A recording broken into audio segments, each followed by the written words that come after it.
Coming up live at 7, this year's run of the theater program's spring production is about to begin. SCTV will take you behind the curtain. And pies went flying at Niagara Plaza. Find out how Siena raised money by pieing senators. Plus, SCTV's own Matt Coloma takes a deep dive into the possible trouble facing Siena's American Sign Language program. What you need to know coming up now. And upcoming events this week, an art show in Foy Hall and tree planting downtown Albany. We'll give you the details you need to know now. And a Clifton Park man is in custody after stealing a Saratoga Sheriff's Patrol car. Stay tuned to learn how the theft took place. And the charges keep piling up for the leader of the Zizian cult. What we know about the newest offense. SCTV Live at 7 begins right now.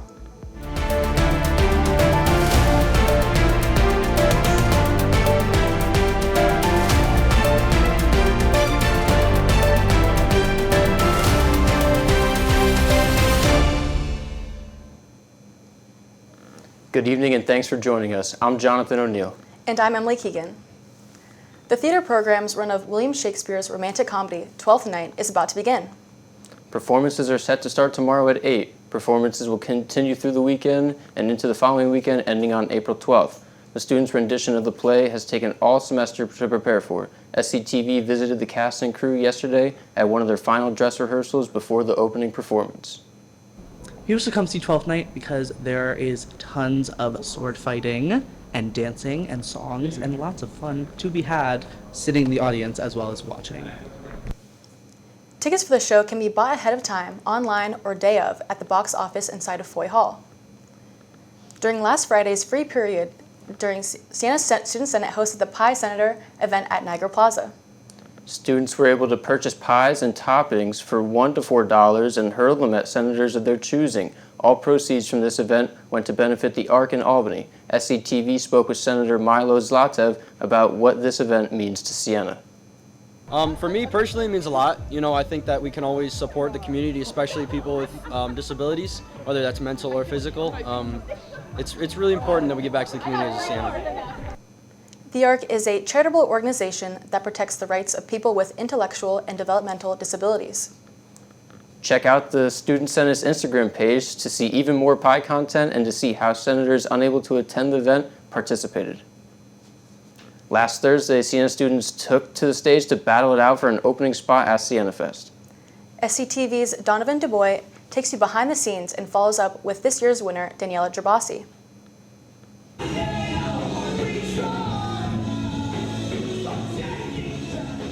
There was absolute mayhem spiraling around campus as Siena's very own peers competed in music competition Musical Mayhem.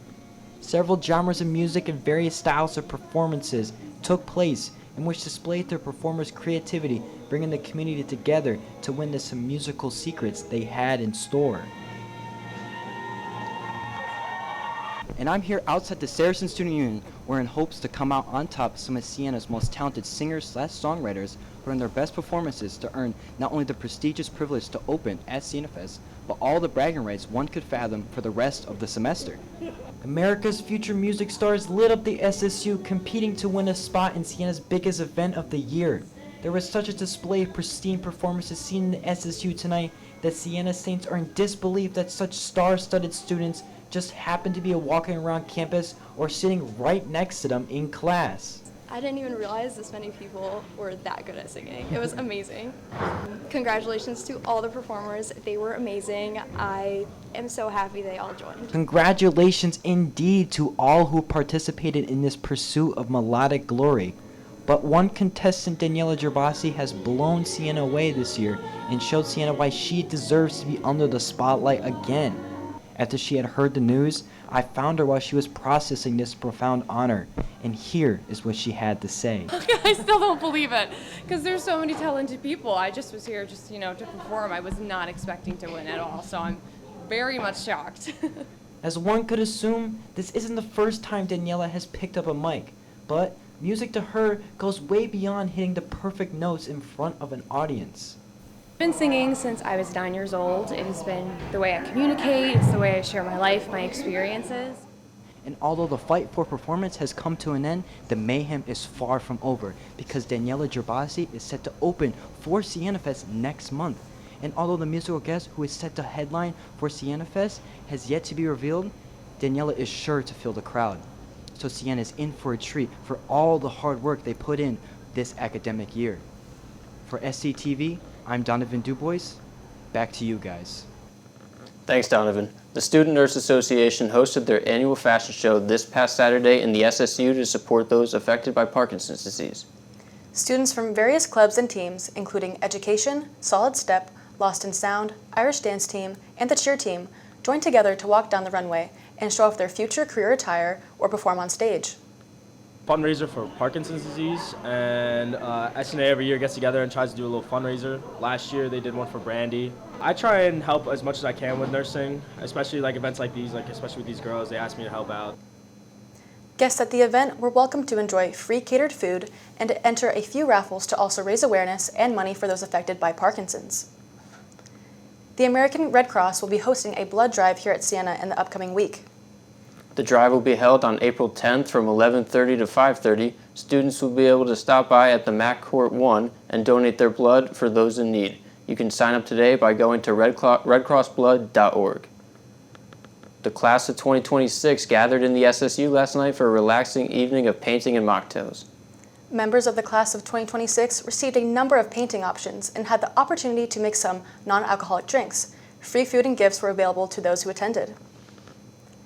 Up to 500,000 people in the United States use American Sign Language as a form of communication, with many institutions offering language classes for the students willing to learn. Siena College celebrates ASL It's Unity with Week here at Siena College, and things kicked off with the Language Beyond Words event in Ryan Hall. The event was held to help spread awareness about the significance of American Sign Language, or ASL, for Deaf History Month. However, a source familiar with the situation has informed me that ASL classes may be in jeopardy here at Siena College. To learn more, I sat down with ASL professor Robert Collender to learn more about the potential discontinuation of ASL classes. Collender, being deaf himself, provides a unique perspective. We communicated through the Zoom chat feature. Information to be visualized later. Each appointment can posting able to face the hand. They will not use the spoken language while there. Siena College plans on expanding its class sizes. However, Collender emphasized the need for smaller classrooms for ASL students. Larger class sizes can make it difficult to teach the subject. For American Sign Language Association, the recommendation for ASL instructor class size. The class size, make it spoken for you. The American Sign Language Teachers Association says that the maximum amount of students in a classroom should be 20. Collender also told me about an upcoming ASL club meeting. This Saturday, Sunday at Siena College. That's perfect. That's Sunday. You can check. You know everybody there. Yeah. Great. Yeah, that'll be great. Thank you so much. Okay, no problem, anytime. If you want to attend that meeting, it is in the Key Auditorium on Sunday at 2 p.m. and 6 p.m. For SCTV, I'm Matt Coloma. Thanks, Matt. The 2025 Juried Art Show is now open in Foy Hall. Tomorrow at 4 p.m., the Creative Arts Department is welcoming all students and staff to meet the artists responsible for the exhibit at the art show reception. While tomorrow is the only opportunity to speak with the artists and enjoy refreshments, the exhibit will be open in Foy Hall until April 13th for anyone to view. The Laudato Si Center for Integral Ecology is providing an opportunity for Siena students to help plant trees in downtown Albany. The event will take place on April 5th from 9 a.m. to 2 p.m. where transportation and food will be provided by the center. However, sign-ups are limited, so make sure to go to Siena Serves event and sign up to show your green thumb. The 20th anniversary of Mr. Siena pageant is rapidly approaching. The show will take place Saturday, April 5th at 7 p.m. in the Marcel Athletic Complex. Proceeds from this event will benefit the Habitat for Humanity spring break trips, as well as the Habitat for Humanity Albany chapter. Tickets for Mr. Siena can be purchased ahead of time online. Still to come, SCTV's Nicolette Cash sits down with Habitat for Humanity's officers Olivia Vallo and Gabe Zontini to discuss the club in this weekend's show. Plus, bombs away for the Yankees. Matt Coloma and Joe Lemery take us to the dog pound. And here's a closing look at the numbers from Wall Street. Stocks finished green across the board.